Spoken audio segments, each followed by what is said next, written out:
Page 172, Moonlit Shores. We have a repertoire piece, a solo piece. You want to learn to play it. It's got notes going crazy. So, okay, let's take a look. Because you think somewhere, oh no, too many notes. I get that a lot in orchestra, too many notes.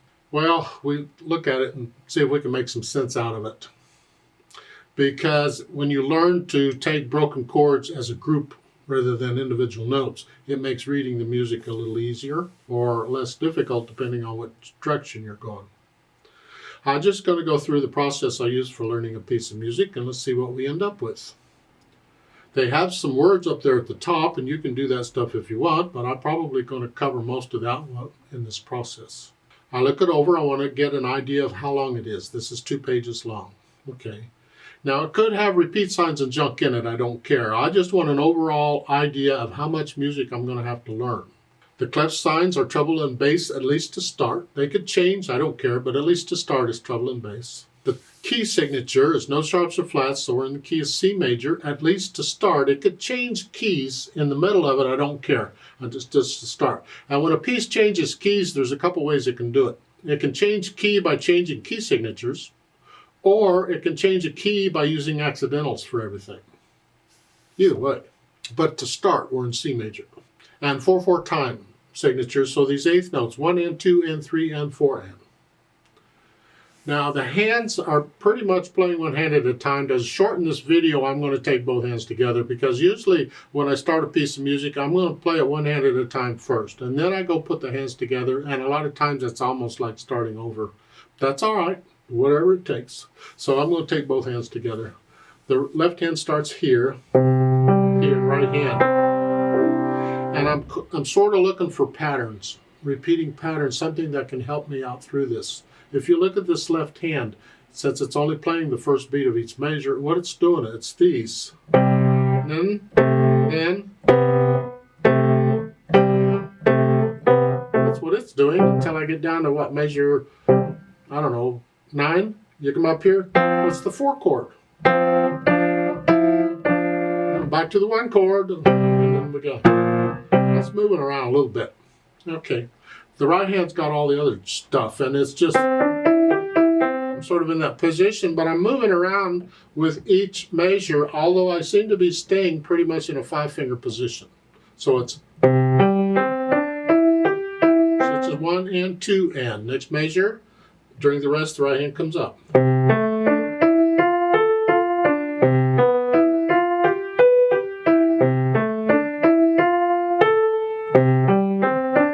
that some more. Let's go down to measure 9. Now, measure 8, you're here. And while I'm playing the right hand, I'm going to get my left hand in place because it's got to play there. Get your hand where it goes before you play it if you can. So while the right hand's playing, I'm moving the left hand up. Because I'm seeing ahead what I need to do. I'm preparing for it already. And I'm ready to go. And then as I'm doing this in the left hand in measure 9, I'm going to move the right hand up. The pattern changed a little bit. And then in measure 12, as I'm playing this, I see in measure 13, my left hand needs to be here. So as I'm playing this, I'm moving down. And then as I'm playing this, I get the right hand down. Get the idea? I'm doing that all the way through. Yeah. Now in measure 19, you say, what's going on here? What's these flats doing? Well, we're sort of in the key of A flat major, but instead of changing the key signature, they just gave you the accidentals. You just here. That's all you're doing is A flat major.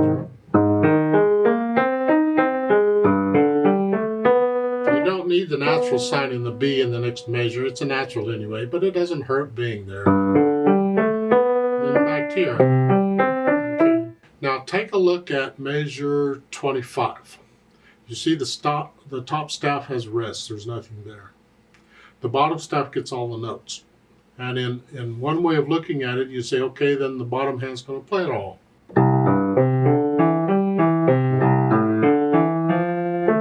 Okay. But you notice the stems, and a lot of publishers will do this, but not all. You can't rely on it, so you have to experiment. What they want you to do is use the left hand for the stems going down and the right hand for the stems going up. It's the same pattern you've been doing, except now the right hand's down here and the bottom staff doing its thing. And then you come back and get the left hand up here ready to go, because it's, you see it's going to move. And then measure 29 is the same thing, but now we're in upper staff here. So now the left hand's up here.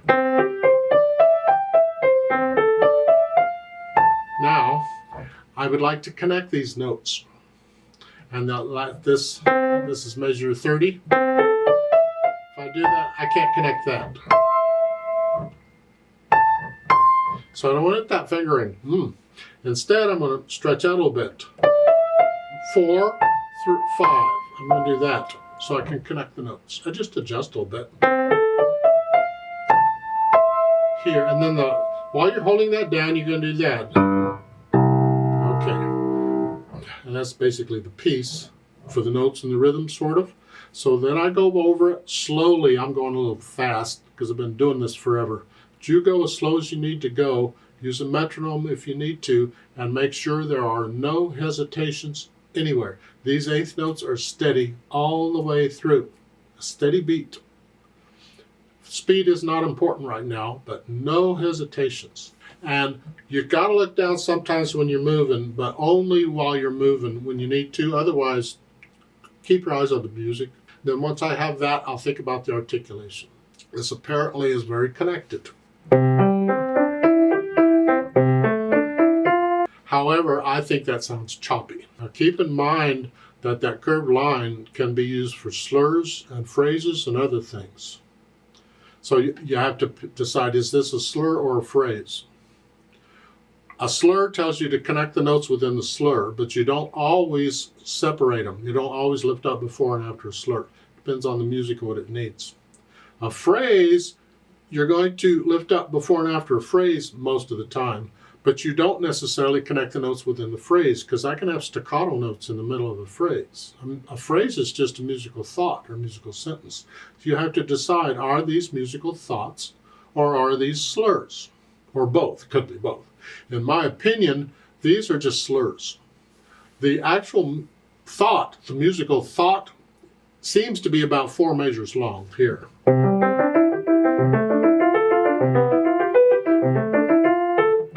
You do here to hear the phrases. I have to play the melody quickly, because in my head that's how I do it. You do it however you want. That, to me, a phrase is every 4 measures. So I might lift up every 4 measures for the phrase. However, if you look around, you might find some two measure phrases. For instance, look at measure 13 and 14. This. That could be a phrase. And again, that's a 2 measure phrase. You could do that.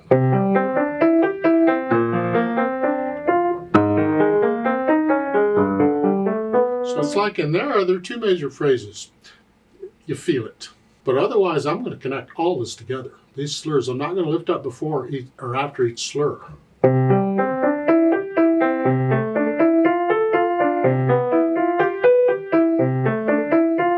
then lift up. Like new phrase, and do the same thing. And that's about all I see for articulation.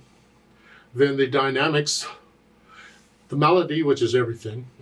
Mezzo piano here, whatever you think moderately soft is. It should sound like one hand played all of that. The whole thing. Then you have the hairpin to go up and then a hairpin to come down. We're going to go up and back down. We're going to swell up. Well, when you get this, I suggest you look in the middle between the arrows. That's your target. That's where you're headed. That's your, in this case, your loudest point. I'm going to go up to that point and then I'm going to come back down. How much? Doesn't say. Some pieces will say this. When I look through this piece and I see these swells all over the place, it's telling you in the others to get loud. Go up and get loud. So you could, in my opinion, go ahead and go up to loud. Or maybe not quite as loud on the first one and loud on the others. Go up to loud if you want. Well, plan it out. If you don't plan it out, you'll be loud by the second measure. So moderately soft here. The whole first measure is the same, moderately soft. just a hair.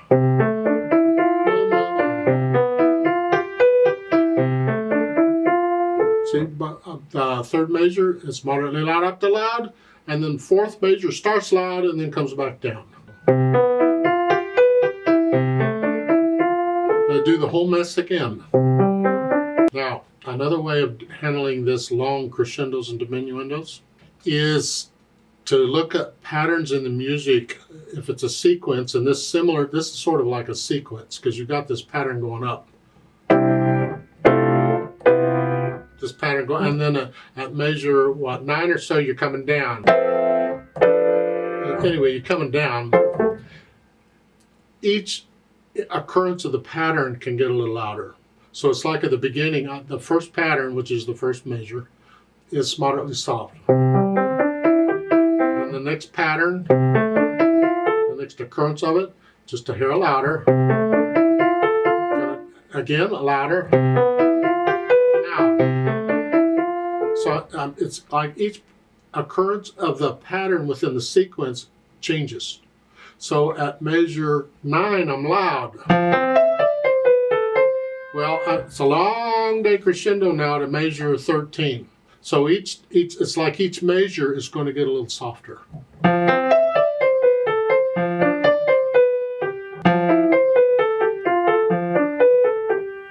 I'm back down to where I was. That's how I'm doing it here. Now, when you get to measure 15, you're going to go from moderately soft to loud in one measure. So now you're just going to do it.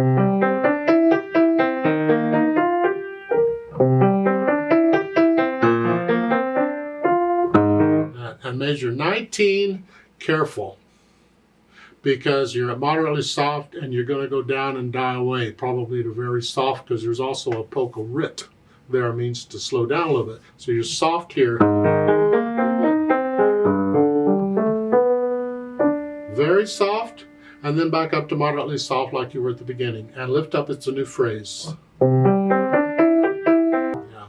And you get these swells throughout the whole thing. It's kind of nice. Measure 29, you're soft here. Pew means more, but I'm not quite sure what more they're after unless they want you to get just a hair louder, because you're soft. Just a little louder, just to get soft, to come back about a moderately soft. Moderately soft. And then here. And the last two measures, all the time I'm doing this, I want to hear this. And this is soft or very soft. So this has to be super duper soft. Because I want to hear these notes. Don't use the soft pedal, that's cheating. You got to learn to do this with the hands. You play softly on a piano a couple of ways. One way is the key goes down slow. And to do this, you're kind of stroking. You're not pushing it straight down. You're doing this because that way the straight down motion is slower because you're doing it at an angle. And let the wrist collapse a little bit here, here. Very light, and I'm just stroking. And an acoustic piano, you can actually go down so slowly it won't even sound. Well, that's too loud. That's too soft. We need a sound softly. Here, I just want to make sure I don't drown these out. Yeah. So that's sort of the dynamics. Ideally, you would get past this mechanical stuff and you start feeling these swells up and down and how loud you're going to get. If you feel it a little different, go for it, as long as you're feeling it. You're not just playing note, note, note, note, note, note, note. Ugh. Speed, well, slow would be that.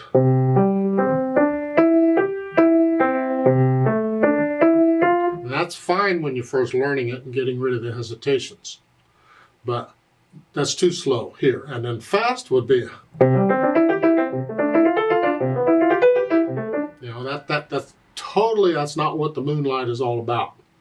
So I guess we're looking at waves in the moonlight or whatever on the shore or something. Picture in your head this thing and see what you can do with it. See, it's sort of like what's known as program music. That's music which depicts a story. Like music for a TV show or a movie or something that depicts something, a picture or something. rather than absolute music, which is music for music's sake, like a symphony or a sonata or something. Here you picture a moonlight waves on a shore, gentle. It's not a storm now, it's gentle. That's how you do it, sort of in the middle. Because the eighth notes want to slow it down because of 1, 2, 3, 4. The eighth notes will slow it down, and that's okay. Now they've added pedal. And remember, I always put pedal at the end. I add pedal at the end. I want to make sure the hands are doing everything I need them to do. So when I add the pedal, I can hear exactly the effect it has on the sound. And if I don't like it, I can alter it a little. If I can get away without using pedal at all, I will. Here, they want a pedal all the way through, pretty much. They're changing the pedal with the harmony at each measure, because the harmony seems to be changing pretty much with each measure. And it's the overlap or lag pedal, or legato pedal, where the note goes down first and then the pedal. However, we got to watch out, because that's, and you're changing the pedal after you play the notes each measure. But again, you got to watch out, because, and I'll explain that. Our problem with this, if I put the pedal down after I play the note, I might not be quick enough with the pedal, I'll miss the note. See, the note went away. So in that case, either I got to put the pedal down with the note to catch it. The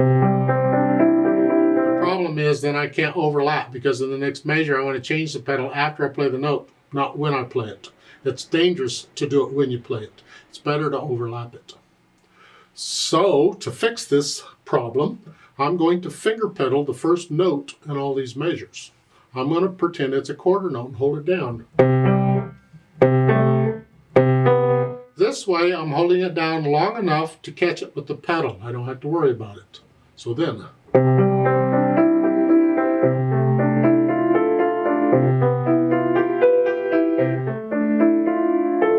something.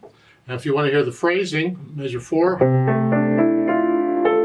Lift the pedal up with the hand, like taking a breath, a little silence. Okay, that's what their suggestion. So what I do first is I follow their suggestions and I listen to it. Does it sound okay? If I don't like the sound, I'll adjust the pedal, do something different.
For the most part, it wasn't too bad. There's a few measures I really didn't like. They got a little bit yuck.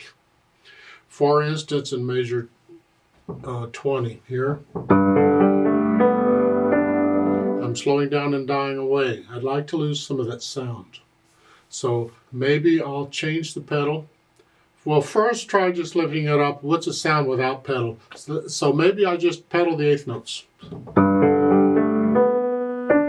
I clear out that sound and all I got is this. That's kind of nice, but it's a little dry because I've had overtones throughout. I'd like to have the overtones. So maybe I change the pedal on beat 3. Well, the problem is I like to keep this clean and I don't want both of these notes. That means I got to change the pedal with each quarter note. That way it dies away and I get the overtones. And so starting at measure 19, you're here. And then go on. To me, that's gets a much better effect. The same thing at the bottom. A measure 29 is okay, but then measure 30, same thing. So I'm going to die away here. So I'm going to change the pedal on those quarter notes in measure 30.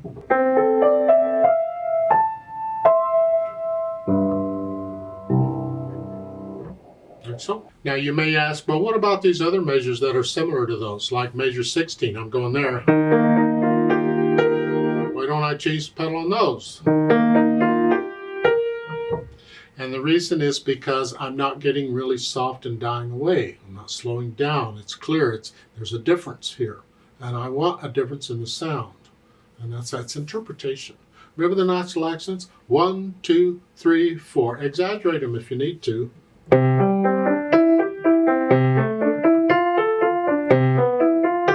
It's a good exercise. Let the wrist collapse a little bit. You just want to feel them though. Let's play this together very slowly and check the notes and the rhythms. I'm not going to do the dynamics, the louds and saw. We're not performing it. I can't slow down because the metronome won't slow down. And I'm not going to do the pedal because you can hear the notes better without it. So I'll give us 4 counts. Now let's play it very slowly. Now because we have eighth notes all over everywhere, I'm going to put the metronome on eighth notes. So it's beating eighth notes, but I'm going to give us 4 quarter notes to come in. Is this confusing or what? I just love it. Anyway. 1 and 2 and ready and go and.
And 4 and 1 and 2 and 3 and 4 and 1 and 2 and 3 and 4 and.